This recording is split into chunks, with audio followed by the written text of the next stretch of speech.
I still remember we did a match at Old Trafford. It was Leicester travelling to play Man United, and Harry Maguire made a beeline straight for you, and you just looked at me and said, he's a top quality player. Yeah.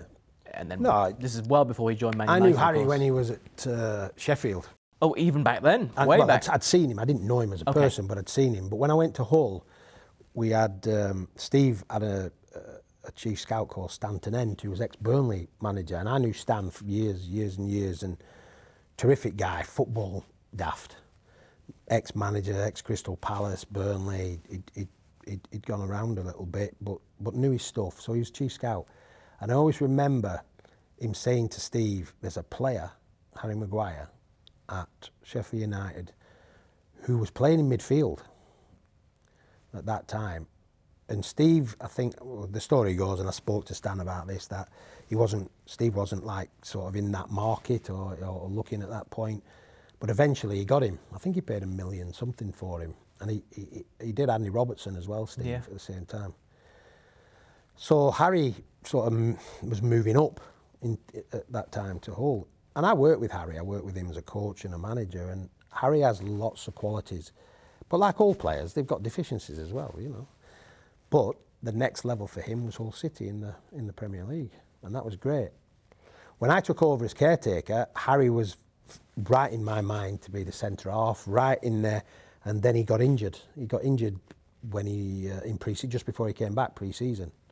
I think he hurt his foot, and he never did a pre-season, so I couldn't play him. I couldn't pick him as my starting member. And I ended up, because of the group of players I had, I ended up playing Jake Livermore as centre-back with Dawson, and I had other players who were playing out of position just to make a unit. And as daft as it works, football, they just hit the ground running. They just enjoyed it all. So Jake Livermore played about 5 games at centre-half, and he was outstanding. But I lacked him in midfield. I had Huddlestone and a couple of others in there. And it worked well for a month. And sometimes you can get away with that. You know, players like that challenge for 4 or 5 games, but after that it starts to settle down, and then you realise that it's difficult now. You know, they're finding it tough. But Harry was the talent, and the talent is still there. It is still there. The confidence is still there in Harry. I mean, you listen to reports and you can see what you see, and it's been a difficult time for him. Probably the hardest time of his life. But that comes with being at Manchester United, doesn't it? Yeah, it does, extra scrutiny. It does. And that's an acceptance you have to have. You might not like it, but you have to accept it. And at this moment in time, you know, he's not in the team. So you have to be professional and work at it. And the one thing that Harry is professional. Nobody can doubt the professionalism that he's got. And I know him personally now because I've worked with him. So yeah, it gives me a little bit of pain when I see that, you know, he's getting that attention and that angst that comes with it, you know. But you've just got to keep your chin up and keep going. It turns, it changes. Yeah. You know, and I think he's a fighter. He's still leading his country, even though there's lots of noise out there and what have you. But all he can do is be available, be professional, and when chosen, play. Simple as that. And hopefully it'll turn, because he's not the first person to come under the microscope. He won't be the last. No, so, far from it. Just get on with it. Yeah. Well, you came back once again. Seems to be a thing for you. Norwich back and back. Manchester United back again. Did the call come from Ole to return to the club? I mean, what was the dressing room like when you walked in? Yeah, it was. Well, it's different. It was definitely different. I did a spell in Australia as a consultant with Central Coast Mariners, which was terrific. It was only about 6 months, though, wasn't it? It was meant to be for a year, but it was more. It wasn't a permanent role. It was more dipping in and out, you know, and bringing a little bit of experience to their setup. And at that time, Central Coast, it's quite different, the setup in Australia, but there were 10 teams in the league. There's no promotion relegation. They had a bit of tradition, a bit of history of producing young players, but they were always finishing 10th, always. And I think they'd gone 3 or 4 years. But previous to that, they'd done really well and produced some players that played in England and for the national team. So they had that history. I went in there more of a kind of advisor. I brought some experience to it. They had a couple of managers. But I was sort of in there for a few weeks and then coming back, and then I was going in there for a few months and then coming back, and it was Christmas time when I came home for, well, I came back for Christmas. I've just been there for about 4 months, so 3 months, and it was Christmas, and I was doing some coaching. I have a small business going, an education business and a coaching business and product business, and I was doing some work in one of the local colleges in Burnley.